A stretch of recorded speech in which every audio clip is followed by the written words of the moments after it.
అందరికీ నమస్కారం. Welcome to it's you TV. ప్రస్తుతం మనతో పాటు ఉన్నారు ప్రముఖ జ్యోతిష్య పండితులు గోనుకుంట్ల సురేష్ బాబు గారు. గురువుగారితో మాట్లాడి 2026 సంవత్సరంలో 12 రాసుల వారి రాశి ఫలాలు అంటే ఎవరెవరికి ఎలా ఉండబోతుంది, అసలు ఏ రంగంలో ఉన్న వారికి బాగా కలిసొస్తుంది, ఎటువంటి జాగ్రత్తలు తీసుకోవాలి, వాటి పరిహారాలు ఏంటో కూడా గురువుగారితో మాట్లాడి వివరంగా తెలుసుకుందాం. నమస్కారం గురుగారు. దాక్షాయణి గారు నమస్కారం అండి. గురుగారు 2026 సంవత్సరంలో మీనరాశి వారికి ఏ విధంగా ఉందంటారు? సో మీనరాశి గురించి మాట్లాడుకుంటే చాలా మాట్లాడుకోవాలండి. లాస్ట్ ఇయర్ నాకు మీనరాశి వాళ్ళకి మంచి ఏమంటారు, ఒక అద్భుతమైన బాండింగ్, చాలామంది కాల్స్, ఒక 10 కాల్స్ వస్తే 2 కాల్స్ మీనరాశి వాళ్ళకి ఖచ్చితంగా ఉంటాయి. అందులోని మీనరాశి వాళ్ళ ఒక క్లయింట్ నాకు ఒక ప్రాజెక్ట్కి చాలా స్పాన్సర్ చేశారు, ఫైనాన్షియల్గా చాలా ఎయిడ్ చేశారనమాట. అందుకని మీనరాశికి 2 చేపల బొమ్మలు ఉంటాయి, ఒకటి కిందకి తల, ఒకటి రెండోది పైకి ఉంటుంది చేపలు. ఎందుకు అలా ఉంటుంది మనం థియరీ చదువుకుంటుంది ఉభయ చరరాశి అది ఇది అని. కానీ రియల్ లైఫ్లో వాళ్ళు నిజంగా ఒక డిఫికల్ట్ సిచ్యువేషన్ వచ్చినప్పుడు ఎలా బిహేవ్ చేస్తారనేది లాస్ట్ ఇయర్ నేను రియల్ టైంలో చూశాను. ఎందుకంటే మీనరాశి వాళ్ళకి ఏలినాటి శని పీక్ స్టేజ్లో ఉంది, నెత్తి మీద ఉంది. అంటే అది ఆ టైప్ పరిస్థితి మళ్ళీ 30 సంవత్సరాల తర్వాతే వస్తుంది. 30 సంవత్సరాల ముందు వచ్చింది. 30 సంవత్సరాల ముందు అంటే నేను లేను, 30 సంవత్సరాల తర్వాత అంటే మరి ఎప్పుడు ఎలా ఉంటాను తెలియదు నాకు.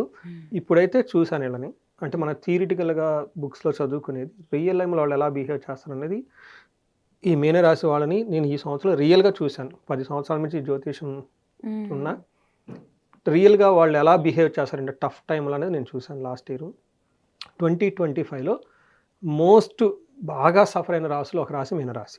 ఎప్పుడు గురుగారు? 2025లో 2025 టోటల్ ఇయర్లో బాగా సఫర్ అయిన రాశిలో ఒక రాశి మీనరాశి. కానీ అదృష్టం ఏమంటే వాళ్ళంతా హ్యాపీగా ఉంటారు, ఎంత ప్రాబ్లమ్స్ వచ్చినా. అదే నేను రియల్ లైఫ్లో చూశాను అనమాట వాళ్ళు ఎలా ఉంటారనేది. సో ఫస్ట్ మీనరాశిలో పేరు బలం ప్రకారం చూసుకుంటాం. ఒకటేంటంటే ఈ 2026 టోటల్ ఇయర్ అంతా ప్రతి ఒక్కళ్ళకి ఒక లీడర్షిప్ స్టేటస్ వచ్చే అవకాశం, రాజరికంగా ఉండే అవకాశం, తర్వాత రిస్క్ టేకింగ్ ఎబిలిటీస్ పెరిగిపోతాయి ప్రతి ఒక్కళ్ళకి కామన్గా. అందులోని మీనరాశి వాళ్ళకి వచ్చే జూన్ నుంచి నెక్స్ట్ లెవెల్కి వెళ్ళిపోతుంది వీళ్ళ లైఫ్.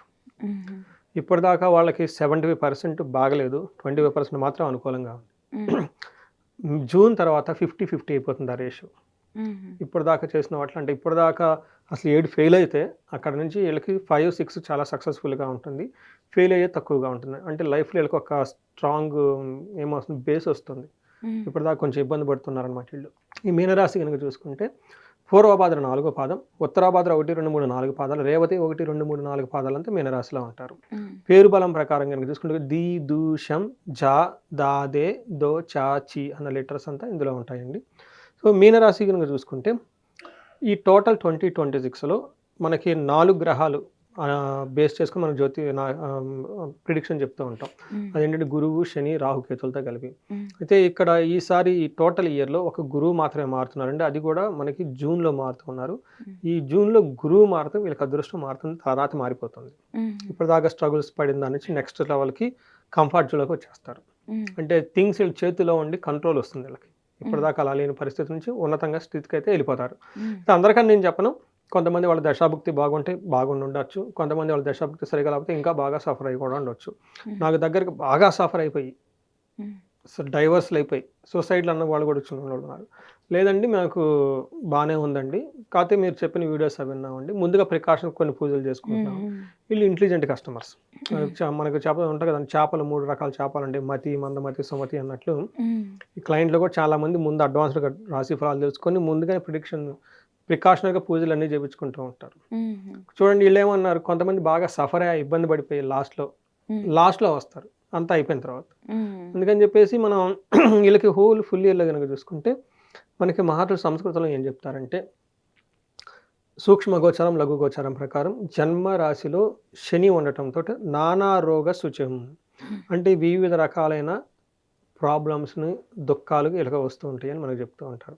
రెండోది గురువు వీళ్ళకి జూన్ వరకు క్లేశం, బంధువులతో వీళ్ళతో గొడవలే అవకాశం ఎక్కువగా ఉంటుంది. అయితే జూన్ తర్వాత పుత్ర ధనాప్తి, జూన్ తర్వాత గురువు వీళ్ళకి పుత్ర సంతానాన్ని ఇవ్వటం, లేదంటే మ్యారేజ్ కానీ వాళ్ళకి మ్యారేజ్ అవ్వటం, ధనం రావటము, ప్రమోషన్లు రావటం, ఇవన్నీ జరుగుతూ ఉంటుంది. ఆల్రెడీ కేతు 6వ ఇంట్లో ఉండటం వల్ల ధన సంపాదన ఇస్తూ ఉన్నారు. 5th హౌస్లో వీళ్ళకి 12th హౌస్లో రాహు ఉండి ఫారిన్ కనెక్షన్స్, ఫారిన్ వెళ్ళాలనుకున్న వాళ్ళకి యోగ్యతకరంగా ఉంది. కానీ రాహు వాళ్ళకి 12th హౌస్లో ఉండి విపరీతంగా ధనాన్ని కూడా ఖర్చు పెట్టిస్తూ ఉంటారు. ఇప్పుడు మన సమరీ కనుక చూసుకున్నాం అనుకోండి, ఎలా ఉందంటే 2 గ్రహాలు బాగా సపోర్ట్ ఇస్తున్నాయి, 2 గ్రహాలు కొంచెం యావరేజ్గా ఉన్నాయి అని చెప్పాలి. బాగా సపోర్ట్ ఇచ్చే గ్రహం జూన్ తర్వాత గురువు, బాగా ఇబ్బంది పెట్టే గ్రహము శని. మిగతా రాహుకేతువులు వచ్చేప్పటికి మిక్స్డ్గా ఉన్నారు, పర్లేదని మనం చెప్పుకోవచ్చు అనమాట. మనకి ఏమవుతుందంటే వీళ్ళకి మీకు ఇందాక చెప్పిన విధంగా 10 కాల్స్ వస్తే 2 కాల్స్ ఖచ్చితంగా ఇలా ఉంటాయి మీనరాశి వాళ్ళవి. చాలా రకరకాల ప్రాబ్లమ్స్ అన్నీ చెప్తూ ఉంటారు. బట్ ఏ ప్రాబ్లం చెప్పుకున్నా వాళ్ళకి ధన ప్రవాహం ఉండదు. జాబులో చాలా ప్రెషర్గా ఉంటుంది. ఆ జాబ్ ఉంటుందా పోతుందా అన్నట్టు ఉంటుంది. వీళ్ళ చుట్టూ జనాలు వీళ్ళని ఖచ్చితంగా వీళ్ళని మోసం చేసే వాళ్ళు దొరుకుతారు. మంచోళ్ళు ఎవరు వీళ్ళు చుట్టూ ఉండరు. ఉన్నా వీళ్ళని ఖచ్చితంగా మోసం చేసి పోతూ ఉంటారు. నెక్స్ట్ అవమానాలు, విపరీతంగా అవమానాలు ఉంటుంది. అయితే రిలేషన్షిప్ వ్యవహారాలకు వచ్చేస్తే అన్నీ బ్రేక్ అయిపోతాయి. ఇంక్లూడింగ్ కొంతమందికి మ్యారిటల్ ఇష్యూస్ కూడా చాలా విపరీతంగా వచ్చేస్తూ ఉంటాయి. సో ఇవన్నీ రియల్ లైఫ్లో నా కేసులు. కొంతమంది బిజినెస్ చాలా సక్సెస్ఫుల్గా రన్నింగ్ అయ్యి బిజినెస్లు షట్ డౌన్ చేసిన వాళ్ళు ఉన్నారు. అప్పటిదాకా ఒక వెలిగిన వాళ్ళు వీళ్ళ మాట ఎవరు వినకుండా పోవటం, ఇలాంటి పరిస్థితులు చాలామంది ఫేస్ చేస్తున్నారు. అంటే మనకి ఎక్స్ట్రీమ్ కేసెస్ ఇవన్నీ మీనరాశి వాళ్ళకు ఉన్నాయి. బట్ అందరికి ఉంటుందని అయితే నేను చెప్పను. అలా ఎందుకు ఉంది లాస్ట్ ఇయర్ అనుకుంటే, లాస్ట్ ఇయర్ మనకి ఏ గ్రహం వీళ్ళకి అనుకూలంగా లేదు, ఏ గ్రహం కూడా అనుకూలంగా లేదు. అందులోనూ ఒక్క కేతు తప్ప మిగతా గ్రహాలు ఏది అనుకూలంగా లేదు. అయితే 7 గురువు అనుకూలంగా రావడంతో పరిస్థితి చాలా ఇంప్రూవ్మెంట్ వచ్చే అవకాశం ఉంది. ఇంకొక ముఖ్యమైన విషయం, నేను ఇందాక చెప్పిన మొదట్లో ఈ రాశి వాళ్ళకి 2 చేపలు, ఒకటి కిందకి ఒకటి పైకి ఉంటుంది. రియల్ లైఫ్లో నేను లాస్ట్ ఇయర్ చూశానని వాళ్ళ బిహేవియర్ ఎలా ఉంటుంది అనేది. ఓ క్లయింట్ అమెరికాలో పెద్ద బిజినెస్లు చేస్తూ ఉన్నారు. ఒక 40 అవుట్లెట్స్ ఉన్నాయి వాళ్ళకి బిజినెస్. కొన్ని కారణాల వల్ల 18 వితిన్ 3-4 మంత్స్లో క్లోజ్ చేసేసారు. వాళ్ళు ఇంకా భయపడిపోయారు. ఎందుకంటే ఇక్కడ నుంచి అక్కడికి చదువుకోవడానికి వెళ్ళి జాబులు చేసుకొని డబ్బులు సంపాదించుకొని బిజినెస్ పెట్టి దేశం కానీ దేశంలో, ఓకే, కల్చర్ కానీ కల్చర్లో అక్కడ బిజినెస్ సక్సెస్ఫుల్గా చేస్తూ 40 అవుట్లెట్స్ దాకా వెళ్ళిపోయేసి సడన్గా 18 క్లోజ్ చేసేసారు. దాంతో భయపడిపోతారు. ఎవరికైనా భయం వస్తుంది, అసలు మిగతా కూడా ఉంటుందా పోతుందా అన్న టైంలో అసలు నా వీడియో ఒకటి చూసి ఇవన్నీ నేను చెప్పిన అందులో ఉన్నాయని కనెక్ట్ అయ్యి ఇమీడియట్గా నాకు కాల్ చేసి వచ్చారు. సో మాకు ఈ టైంలో మా లైఫ్ అంతా పెట్టామండి. ఇంకా అక్కడి నుంచి పోతే ఇంకా మేము ఉండం ఆల్మోస్ట్. ఇండియా కూడా వచ్చి ఏం చేయలేము, చదవదు. మేము ఎట్టి పరిస్థితుల్లో ముందుకు వెళ్ళిపోవాలి. ఆగటానికైతే ఖచ్చితంగా అవసరం లేదండి. ఏం చేయాలని అంటే నేను చెప్పాను, ఖచ్చితంగా సొల్యూషన్ అయితే ఉంది, పరిష్కారం అయితే ఉంది. మీరు టైం స్పెండ్ చేయాలి, నా మీద నమ్మకం ఉండాలి. ప్లస్ అది మనకు డబ్బుతో కూడా కూడుకుందండి అంటే, లేదండి మేము ఏదైనా మీరు చేయండి, మేము మనీ స్పాన్సర్ చేస్తాం.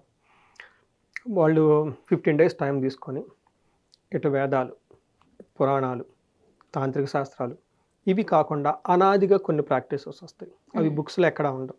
వంశపారంపరంగా మనకి కొన్ని ట్రెడిషనల్గా ప్రాక్టీసెస్ ఉంటాయి. ఇవి మొత్తం స్టడీ చేసి ఒక 15-20 డేస్ వాళ్ళకి 5 డేస్ పూజలు చేసామండి. ఎందుకంటేనండి మీనరాశి వాళ్ళు డౌన్లో ఉన్నారు, కానీ స్పాన్సర్ చేశారు ఈ హోల్ దీనికి, ఈ ఆధ్యాత్మిక దానికి. ఎంతమంది జపాలకి అవి దానాలు, తర్పణాలు, హోమాలు మొత్తం చేసేసి రకరకాల ప్రాక్టీసెస్, ఎంతమంది బ్రాహ్మణులకు వాళ్ళు డొనేషన్లు వెళ్ళిపోయి ఉన్నారు. మనంతా వాళ్ళకి వెళ్ళిపోయింది కదండి. రెండోది, ఆ చేసిన రీసెర్చ్ ఏదైతే ఉందో, ఆ స్టడీ ఏదైతే ఉందో, నెక్స్ట్ తర్వాత వచ్చే వాళ్ళందరికీ నేను చేస్తూ ఉన్నాను ఆ పూజలు. వాళ్ళు బయటపడ్డారు. తర్వాత మాకు వెంటనే మెసేజ్ పెట్టారు, వేరే వాళ్ళు వచ్చారు, వాళ్ళంతా టేక్ ఓవర్ చేసుకున్నారు, వీళ్ళకి ఇవ్వాల్సినంత ఇచ్చారు. ఆ ఫైనాన్షియల్ ప్రాబ్లం నుంచి పోయింది, వేరే వాళ్ళు పార్ట్నర్గా జాయిన్ అయ్యారు. వీళ్ళు ఎక్స్-కొలీగ్ అతని దగ్గర రిటైర్మెంట్ లాగా అయిపోతే ఆ డబ్బులంతా ఇన్వెస్ట్ చేశారు. అందులో 3వ వ్యక్తి రావటం, అక్కడ నుంచి స్టేబిలిటీ అయిపోయింది. ఎక్కడికి వెళ్ళిపోయి నిలబడిపోయింది కదా. ఇప్పుడు నేను ఎందుకు ఈ మీనరాశి వాళ్ళకి థ్యాంక్స్ చెప్పాలంటే, పర్టికులర్గా ఎన్ఆర్ఐస్, ఆ తర్వాత నా దగ్గర వచ్చిన క్లయింట్ మొత్తానికి వాళ్ళ దగ్గర నేను రీసెర్చ్ చేసి ఏదైతే రెమెడీస్ చేశానో అవే ఇప్పుడు నెక్స్ట్ వచ్చిన వాళ్ళకి చేపిస్తూ ఉన్నా. చూడండి, వీళ్ళు స్పాన్సర్షిప్ చేయడం వాళ్ళు బయటపడ్డారు. దానివల్ల తర్వాత వచ్చిన వాళ్ళకి అందరికీ లైఫ్లో అంతా బాగవుతుంది, వాళ్ళు బయటపడిపోతున్నారు. ఆ పుణ్యం అంతా వీళ్ళకే వచ్చింది కదండి. చూసారా, ఒక సైడ్లో వాళ్ళు డౌన్ అయిపోయి రెండో సైడ్లో పైకి లేసేసారు. That is the capability of the మీనరాశి. సో వీళ్ళది చాలా ఫ్లెక్సిబుల్ ఉంటుందండి. ప్రతి ఒక్కరితో కలివిడికి వెళ్ళిపోతూ ఉంటారు అనమాట. వీళ్ళది ఏమంటారు, ఫిషీ నేచర్, అటు కాకుండా ఇటు కాకుండా ఉంటుంటారు. హైయెస్ట్ కంపారిబిలిటీ, ప్రతి రాశితో కలిసిపోయే మనస్తత్వం ఏదైనా ఉందంటే మీనరాశి వాళ్ళే. సో ఈ రాశి వాళ్ళకి ప్రాబ్లమ్స్ వచ్చినా కానీ స్మూత్గా వెళ్ళిపోతారు. ఇబ్బంది పడుతున్నా కానీ వేరే విధంగా హెల్ప్ చేస్తూ, అందుకని 2 ఫిష్లు ఉంటుంది వీళ్ళకి. అది లాస్ట్ ఇయర్ రియల్ టైంలో నాకు ఎక్స్పీరియన్స్ అయిన తర్వాత ఇంకా బాగా అర్థమైంది, ఓకే ఇలా ఉంటారా మీనరాశి వాళ్ళు అని. సో ఇందులో శని ఫస్ట్ హౌస్లో ఉంటే ఏమవుతుందంటేనండి, తేజోహాని, గ్లామర్ అంతా పోతుంది, మతి భ్రంశం, మైండ్ సరిగా ఉండదు వీళ్ళకి, సరైన డెసిషన్ తీసుకోలేరు, వేరే వాళ్ళతో కంపేర్ చేస్తే వాళ్ళంతా ముందుకు వెళ్ళిపోతూ ఉంటారు, వీళ్ళు కన్ఫ్యూజన్లో ఉంటారు. మనఃపీడహ, ఎప్పుడు శారీరకంగా ఏదో బాధపడుతూ ఉంటారు, భయపడుతూ ఉంటారు ఈ టైంలో. అంతేకాకుండా రోగహార్తి బంధువైరం, హెల్త్ కాంప్లికేషన్స్ ఉండొచ్చు, కొంతమందికి బంధువులతో గొడవలు ఉండొచ్చు. అంటే కొంతమందికి ఉంటాయి, కొంతమందికి ఉండవు. ఇవన్నీ ఉంటాయి అని చెప్పేసి మనకి శాస్త్రంలో చెప్తూ ఉంటుంది. అంటే ఏలినాటి శనిలకి నెత్తి మీద పీక్ టైంలో ఉంది. సో బుర్ర బుద్ధి పనిచేయదు వీళ్ళకి, సరైన ఫాస్ట్ డెసిషన్ తీసుకోలేదు. మనకు ఓడల్లో చెప్తూ ఉంటారు, వీరికి శని నెత్తి మీద ఉన్నట్లుంది, వాడిని వదిలిపెట్టి మీరు పోండి అంటారు. ఒక ఇంట్లో 4-5 ఉంటే ఒకటి ఎడుతా కూర్చొని ఉంటాడు, ఏం పని చేయడు. చూసిన వాళ్ళు పెద్దవాళ్ళు అంటూ ఉంటారు అనమాట, పూర్వకాలంలో వాడికి శని నెత్తి మీద ఉన్నట్టుంది, అసలు వాడిని వదిలేసి మీరు పోండి, వాడితో పట్టుకోకుండా అంటుంటారు. వదిలిపెట్టమని, ఎందుకంటే బుర్ర పనిచేయదు, యాక్టివ్గా ఉండదు ఆ టైంలో. ఇవి అంతా మనకి ఉండటం వల్ల ఇది వాళ్ళకి నడుస్తూ ఉంది. ఇది ఇంకా నడుస్తుంది, వాళ్ళకి చాలా రోజులు ఉంటుంది, ఇంకో 2 years సుమారు 1.5 year మినిమం ఉంటుంది వీళ్ళకి. అది అక్కడ నుంచి వీళ్ళు నడుస్తుంది నెక్స్ట్ లెవెల్కి వెళ్ళిపోతారు. అయితే అలాంటి పరిస్థితులు అంటే ఈ టైంలో గురువు వీళ్ళకి ఎలా ఉందంటేనండి, 4th హౌస్లో ఉండి యాచనం, బుద్ధి చాంచల్యం, తేజోహని, ధనవయం, దేశత్యాగం, కలహస్తయ, చతుర్థ స్థానికే గురువు అంటారు. ప్రస్తుతానికి వాళ్ళకి 4వ ఇంట్లో ఉన్న గురువు శని ఇబ్బందులు పెడుతున్నారు, గురువు కూడా వాళ్ళకి ఇబ్బంది పెడుతున్నారు. అంటే ఎలా అంటే యాచన బుద్ధి, ఇప్పటిదాకా పాపం వీళ్ళు ఎవరిని అడగని వ్యక్తి నోరు తెరిచి నాకు ఇది కావాలని ఈ టైంలో అడుగుతారంట, నాకు ఈ ప్రాబ్లం ఉంది, ఎలా హెల్ప్ చేస్తావు, అలా హెల్ప్ చేస్తావని. అంతేకాకుండా బుద్ధి చాంచల్యం, మైండ్ కరెక్ట్గా ఉండదు.